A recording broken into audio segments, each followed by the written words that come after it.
Un juez de Madrid estudia si investiga o no a Miguel Ángel Rodríguez, jefe de gabinete de Díaz Ayuso, por filtrar datos personales de algunos periodistas. Lo denunció el PSOE, que la acusa de revelación de secretos por pasar a algunos medios de comunicación nombres y fotos de periodistas que investigaban las obras en el ático del novio de la presidenta de la Comunidad de Madrid, donde vive la pareja. El juez ha abierto diligencias previas y ha pedido a la Fiscalía que se pronuncie. Marta, sobre esto, ¿alguna impresión, valoración?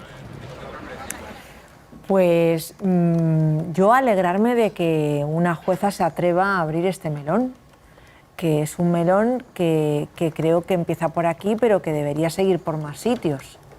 Miguel Ángel Rodríguez ha amenazado a periodistas, es notorio y es público, amenazó a Esther Palomera en su propio chat y amenazó con cerrar ese medio de comunicación. Y esto que hizo con estos periodistas del País, que esta jueza ahora va a investigar, también lo hizo con los compañeros del Diario, que es, perdonadme el término porque va a sonar exagerado, pero creo que es así, que es mafioso, que es utilizar una información que consiguen unos policías de la Dirección de Seguridad de la Comunidad de Madrid, que son los que están en la seguridad de la presidenta, que piden a unos periodistas que se identifiquen, cosa que no está justificada, pero piden a unos periodistas que se identifiquen y luego esa identificación el señor Miguel Ángel Rodríguez la filtra y se la entrega a unos compañeros en un chat, a 18 periodistas, y algunos lo publican sin contrastar, dejando a periodistas que nadie ha demostrado que estuvieran haciendo ninguna de las cosas de las que se acusaron, como acosar menores. Llegó a acusarles de acosar menores por estar preguntando sobre la obra, que hasta donde sabemos a día de hoy, ilegal, dentro del piso de la señora Ayuso y de su pareja. Entonces, este tipo de actuaciones mafiosas del señor jefe de gabinete de la señora Ayuso hay que investigarlas y hay que pararlas y hay que ponerles fin. Yo todavía me pregunto por qué las amenazas a la gente del diario.es no están también en un tribunal. Entiendo que los medios de comunicación no quieren meterse en ese tipo de líos porque son muy complicados para los propios medios de comunicación, pero oye, la justicia también tendrá que tomar parte en este tipo de casos, como en este caso de oficio, ¿no? Estefanía. Bueno, cualquiera en este país que se sienta agraviado por lo que sea tiene derecho a denunciar, y lo que estaba comentando Marta. Pero más allá de eso es interesante la figura de Miguel Ángel Rodríguez, porque todo el tiempo él es como el fusible parapeto para que nada realmente llegue a Ayuso. Cuando se generan todas estas polémicas alrededor suyo, pues yo obviamente no puedo saber si lo hace expresamente de generar polémicas, pero aleja el foco de cualquier polémica que pueda tener Isabel Díaz Ayuso, no solo de su pareja, sino también de su gestión política, porque todo el tiempo esto va de lo que hace Miguel Ángel Rodríguez, deja de hacer, su interacción con los periodistas, y eso desplaza el debate público todo el tiempo. Él es un personaje tan suficientemente polémico con todas estas cuestiones que no permite realmente llegar a fiscalizar a la presidenta, ¿no? La presidenta está como detrás de todo este ruido que se genera. Y claro, yo creo que está ahí su estrategia de comunicación política, creo que también pasa por eso. También tenemos que ser suficientemente hábiles de ver, bueno, estas son las cosas del señor Miguel Ángel Rodríguez, que obviamente trabaja para la presidenta, pero que esto no impida llegar a fiscalizar las demás cuestiones. Titular de la noche. El juez Hurtado desconfía de las intenciones del fiscal general del Estado. Da por hecho que destruyó pruebas de sus teléfonos móviles. Vamos a la redacción de informativos. Marta Porter, buenas noches.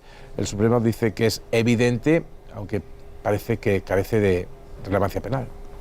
Muy buenas noches. Es la primera vez que el juez Hurtado se pronuncia sobre los borrados de los móviles del fiscal general del Estado. En su nuevo auto considera evidente que García Ortiz ha hecho desaparecer pruebas en sus móviles que podrían incriminarle. Además, le atribuye falta de colaboración con la justicia. Si hubiera querido colaborar, dice, no habría eliminado los mensajes de sus móviles justo el mismo día en el que el Tribunal Supremo abrió una causa contra él por presunta revelación de secretos. Eso sí, aclara que el hecho de borrar pruebas que le pudieran incriminar no implica consecuencias penales para García Ortiz, aunque no descarta que sí pueda tener incidencia en el desarrollo de una instrucción penal. Al juez no le convencen las explicaciones de García Ortiz.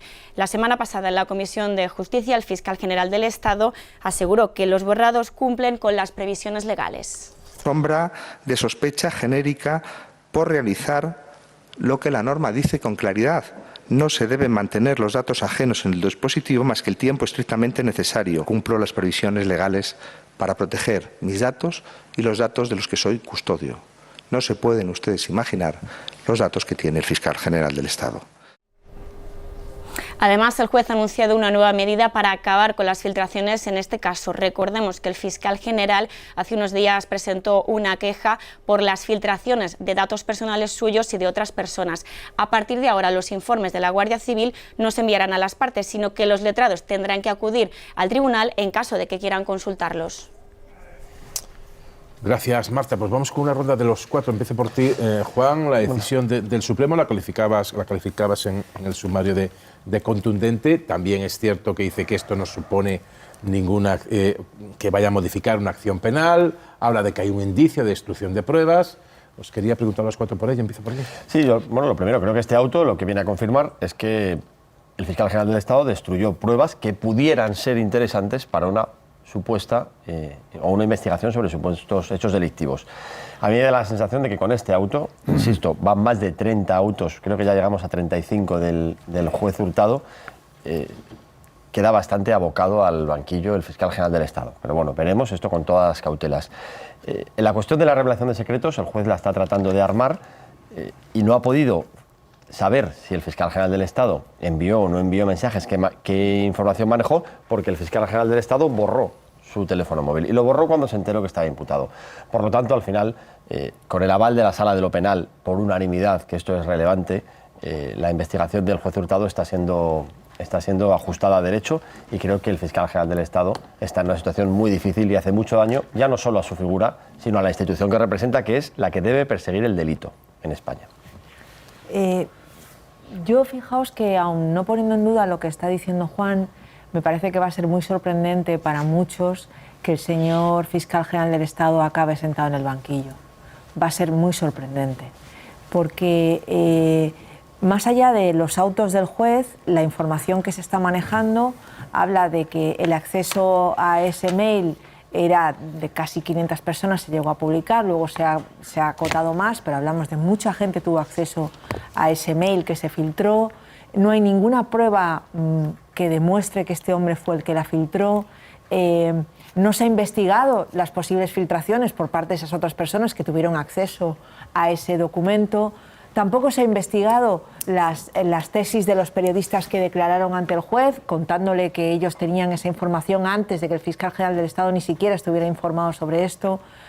O sea, hay muchas vías de la investigación que han quedado como vías muertas y que no se entiende que no hayan sido investigadas y que habrían, desde luego, hecho, no voy a decir imposible, pero desde luego habrían hecho mucho más difícil la posibilidad de que el fiscal general del Estado acabe sentado en un banquillo. Entonces, el recorrido judicial que pueda tener esto en otras instancias, más allá de que, como dice Juan, y viendo además los autos del juez, pues no sería del todo descabellado pensar que acabe sentado en el banquillo, me parece que habrá un recorrido judicial posterior que tendrá que aclarar muchas cosas y que en ese sentido a lo mejor el juez también tendrá que en algún momento plantearse cómo va a quedar su prestigio más allá de que siente o no en el banquillo al fiscal general del Estado cuando toda esa resolución judicial venga después, ¿no? Me parece que ha hecho un papel, no sé cómo calificarlo sin descalificarlo. Está bien esa frase. Recuerda que es un juez. Ya, sí, yo sé que es un juez y que la justicia está como está y yo lo sé en primera persona. Sí, pero es que se supone, no, soy de verdad defensora de que hagamos nuestro trabajo a fondo y los jueces no son distintos a todos los demás. Y si lo que está haciendo me parece que no tiene ni pies ni cabeza y que ha dejado vías muertas en la investigación, lo tengo que decir, y me parece que eso tendrá un recorrido posterior más allá de que siente o no al fiscal general del Estado en el banquillo. Sí, yo creo que, como se está diciendo, el auto de hoy ha sido durísimo y pienso honestamente que el fiscal general hace tiempo que tendría que haber dejado su cargo. Es una decisión que él debe tomar en sí mismo. Yo tengo la sospecha de que toda la maraña alrededor de lo que está en fruto de juicio es tan política, es decir, es todo tan político que si hoy el fiscal general dimitiera sería, pues, de fondo hay una batalla soterrada gobierno Ayuso, ¿no? Que si González Amador, que si luego el fiscal, etcétera. Entonces eso sería asumir como una pérdida de un punto político, sería como asumir que los otros tienen la razón. Eso es lo más triste de lo que ocurre, porque yo creo que cualquier persona en su sano juicio puede pensar, no le da buena imagen a la Fiscalía de este país que hay una persona sujeta de una preinvestigación, veremos si va hacia adelante y luego finalmente en calidad de imputado se avanza en el juicio, pues que siga en su cargo. Yo creo que no le da una buena imagen a la justicia en este país. Lo que creo, insisto, es que sería un enmendalla, no un sostenella con lo que ocurre.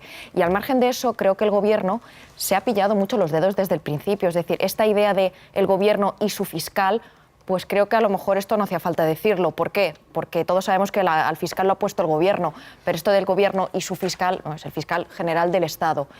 Y me da la impresión de que a lo mejor nos podemos encontrar sorpresa, es decir, más allá de que la investigación pueda ir hacia adelante y se siente en el banquillo, si realmente no hay ninguna prueba que demuestre que esa filtración sale de él y que ha habido una voluntad de revelarnos secretos del particular González Amador, pues no se va a poder demostrar. Y tampoco sabremos nunca si eso que estaba borrado era donde había las pruebas. Entonces, me da la impresión que aquí la dificultad va a ser de probar todas estas sospechas que están en el aire o que se están investigando. Claro, por lo tanto, si no aparecen pruebas para sostener la acusación del delito que se le acusa, entonces sí cabría el argumento que da siempre el fiscal general cuando se le pregunta de por qué no dimite, ¿no? Dice, pues porque por esa regla de tres cualquier institución va a quedar tocada. Si de entrada se dice, no, pues dimito porque me acusan de esto. Yo creo que es muy difícil medir esto, porque es evidente que hay un desgaste político y un desgaste de la imagen del fiscal general, pero insisto en que también creo que hay un desgaste o una posibilidad de desgaste profundo del papel del Tribunal Supremo si finalmente ocurriera esto. Yo también estoy de acuerdo en que esto va encaminado a un juicio oral, pero no por el auto de hoy, desde hace tiempo, porque sí, hay autos que no tienen otra explicación si no es porque el juez lo tiene clarísimo desde hace mucho tiempo, ¿no? Claro, y a veces yo creo que se pierde la perspectiva, porque ya hemos dicho que no, por lo menos yo me repaso todos los autos, hasta ahora yo no he visto ninguna prueba de que desde la Fiscalía General o el propio fiscal general filtrara ese correo o bien a un periodista o bien a la presidencia del Gobierno, como se ha afirmado en algún auto. Y segundo, ¿pero cuál es el secreto que se reveló? Porque estamos hablando de revelación de secretos.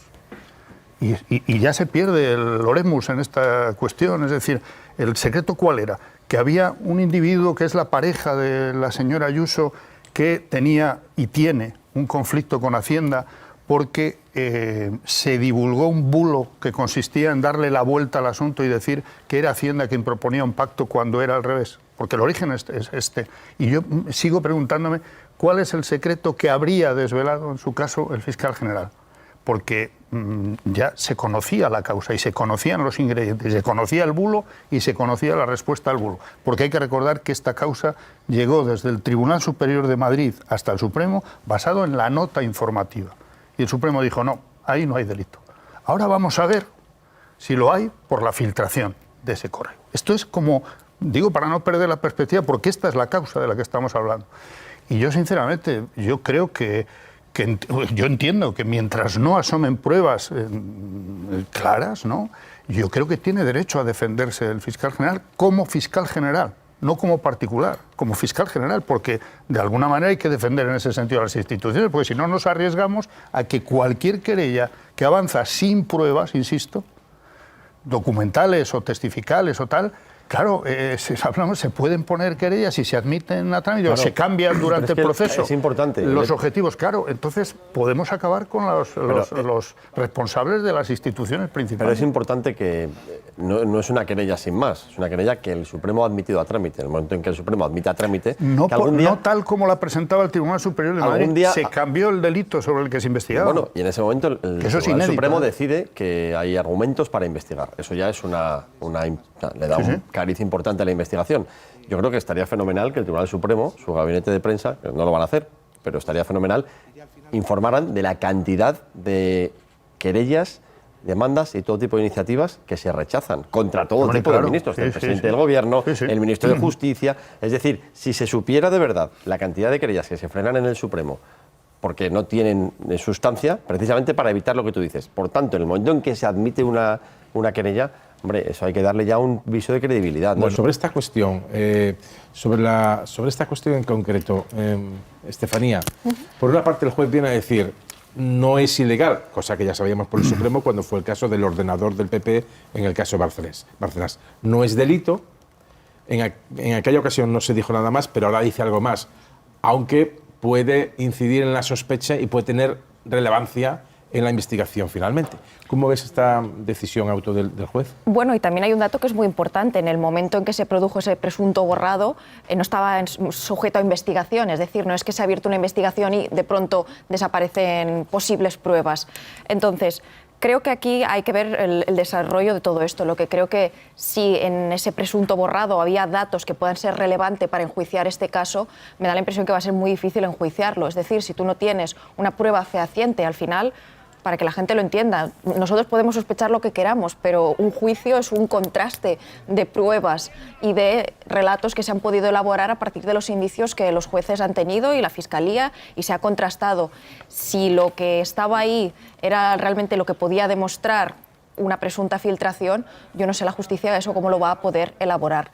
Lo que sí que creo que está claro es que en esta circunstancia tan incómoda o tan poco habitual, en mi opinión, el fiscal general tendría que haber dimitido ya hace tiempo. Lo que no sé es si cuenta con el apoyo de, a lo mejor, el Gobierno para poder realmente tomar la decisión de dimitir. Yo creo que esto no le hace ningún bien a la justicia en España por la imagen que pueda dar de limpieza. Pero no tiene que pedir permiso al Gobierno, puede dimitir él solo, vamos. Si Bueno, quiere dimitir, pero yo puede tengo la dimitir. sospecha de que a lo mejor no depende solo de él mismo, es mi sospecha. Bueno, este asunto está desgastando obviamente al fiscal general, claramente, pero yo diría que está desgastando también al Tribunal Supremo y al instructor del caso, ¿no? Porque un auto tras otro, y el de hoy, a mi juicio, es otro ejemplo, bueno, hace afirmaciones que son realmente sorprendentes, como poco. Es decir, ya habéis citado, dice que no, el borrado del móvil no tiene relevancia penal. Estamos hablando de que se ha abierto una causa penal contra el fiscal general, que no se han aceptado planteamientos de pruebas hechos por la defensa, que se han aceptado, sin embargo, decisiones, peticiones, y ha decidido el instructor, bueno, cosas tan inéditas y tan graves como el registro del propio despacho del fiscal general o la intervención de sus terminales móviles. Y dice literalmente que es una evidencia que el investigado ha hecho desaparecer pruebas que podrían encontrarse en sus terminales. O sea, una cosa que sería absolutamente irreprochable es que dijera que había datos que podrían ser pruebas o indicios, pero decir que son pruebas no tiene elementos para decirlo. Seguimos a estas alturas sin, por lo menos yo, no alcanzo a ver una prueba de lo fundamental que figura en otro auto del juez Hurtado, que es aquello de salió el correo desde la Fiscalía General a Presidencia del Gobierno. No, yo no he visto una prueba de esa afirmación en ningún momento. Y hoy, sin embargo, lo que sí se perciben es algunos enunciados que pretenden, por ejemplo, justificar esos registros. Dice que es menester que el Estado, hombre, tenga alguna ventaja en los primeros momentos para proteger los vestigios del crimen. Dice del crimen. Es decir, que el lenguaje es importante. Y eso, claro que desgasta, y claro que ensucia, y claro que provoca, yo creo, cierta alarma, ¿no? Pero vamos a ver finalmente, y en su momento, que el momento no sé si es en el Supremo, si es en el Constitucional, si es en los tribunales europeos, bueno, vamos a ver desgraciadamente qué imagen sale más desgastada o si son las dos. Y en ese sentido es un problema institucional el que tenemos. Vamos a ver, el auto de hoy es un auto muy contundente y es una malísima noticia para el fiscal general del Estado, porque es un juez instructor del Tribunal Supremo diciéndote que evidentemente has borrado pruebas y que con independencia de la trascendencia penal que esto tenga, es un indicio de algo, el borrado de pruebas. Se lo lleva diciendo desde el primer auto. Ya, pero es que hay que tener en cuenta varias cosas. La primera es que en esta instrucción el señor Hurtado ha dictado ya más de 30 autos, cerca de 35, como consecuencia de la estrategia de defensa del fiscal general. No porque él quiera estar permanentemente pronunciándose, sino por la estrategia de defensa del fiscal general. Por lo tanto, el juez tiene que ir explicando ante las demandas del fiscal de que explique por qué hace las cosas.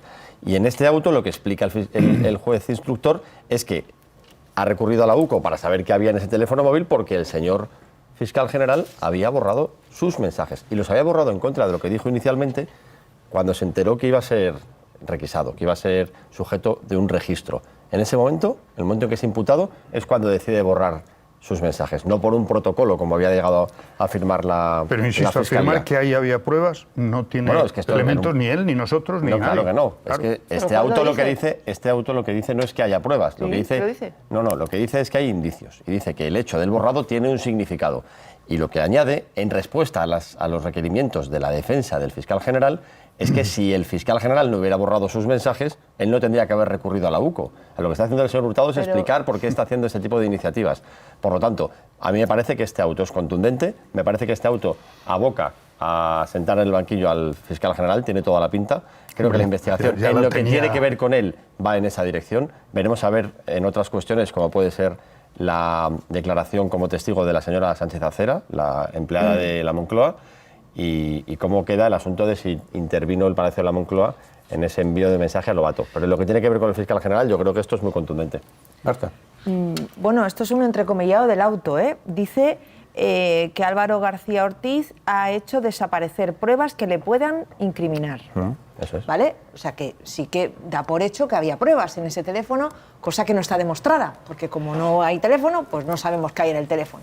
O sea que da por hecho algo que no puede dar por hecho. Pero bueno, más allá del detalle del auto de hoy, a mí me parece que todo este caso, Pero pruebas, sobre todo... pruebas, Marta, no de delito. No dice que sean pruebas de delito. Pruebas que le puedan incriminar. Claro, hombre, pruebas que habrá que ver, que le puedan incriminar. No está diciendo que sean Luego una habla prueba del del crimen, delito. luego habla del crimen en otro porque momento del auto. Claro, habla del crimen porque incurrir en un delito de revelación de secretos es un crimen. Bueno, déjame que vaya a donde quería ir, más allá del, como digo, del detalle del día de hoy.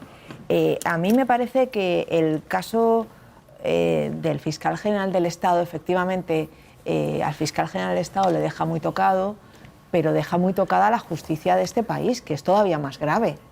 Yo, perdonadme, pero no puedo entender que el Tribunal Supremo, por unanimidad, decida que el registro y lo que se ha hecho con los dispositivos del fiscal general del Estado está bien hecho y que no tienen ninguna duda, cuando hay un montón de fuentes jurídicas que te dicen que hay no dudas, sino dudas muy razonables, que la desproporcionalidad de esas medidas, teniendo en cuenta del delito del que estamos hablando, no tiene un pase, que ese tipo de ruptura de la intimidad de una persona se hace cuando estamos hablando de narcotráfico, cuando estamos hablando de otro tipo de delitos en otra escala, y que en ningún caso se puede justificar este tipo de registros teniendo en cuenta el caso del que estamos hablando. Bueno, pues el Supremo, por unanimidad, decide que algo que, oye, que no es solo para expertos, que es bastante de cajón. No me mires así, es bastante de cajón. Es que, es Marta, bastante de cajón, perdóname. La intimidad de una persona a día de hoy está en su móvil y además no se descargaron los días que se pidieron, sino 10 meses. Y además se han filtrado.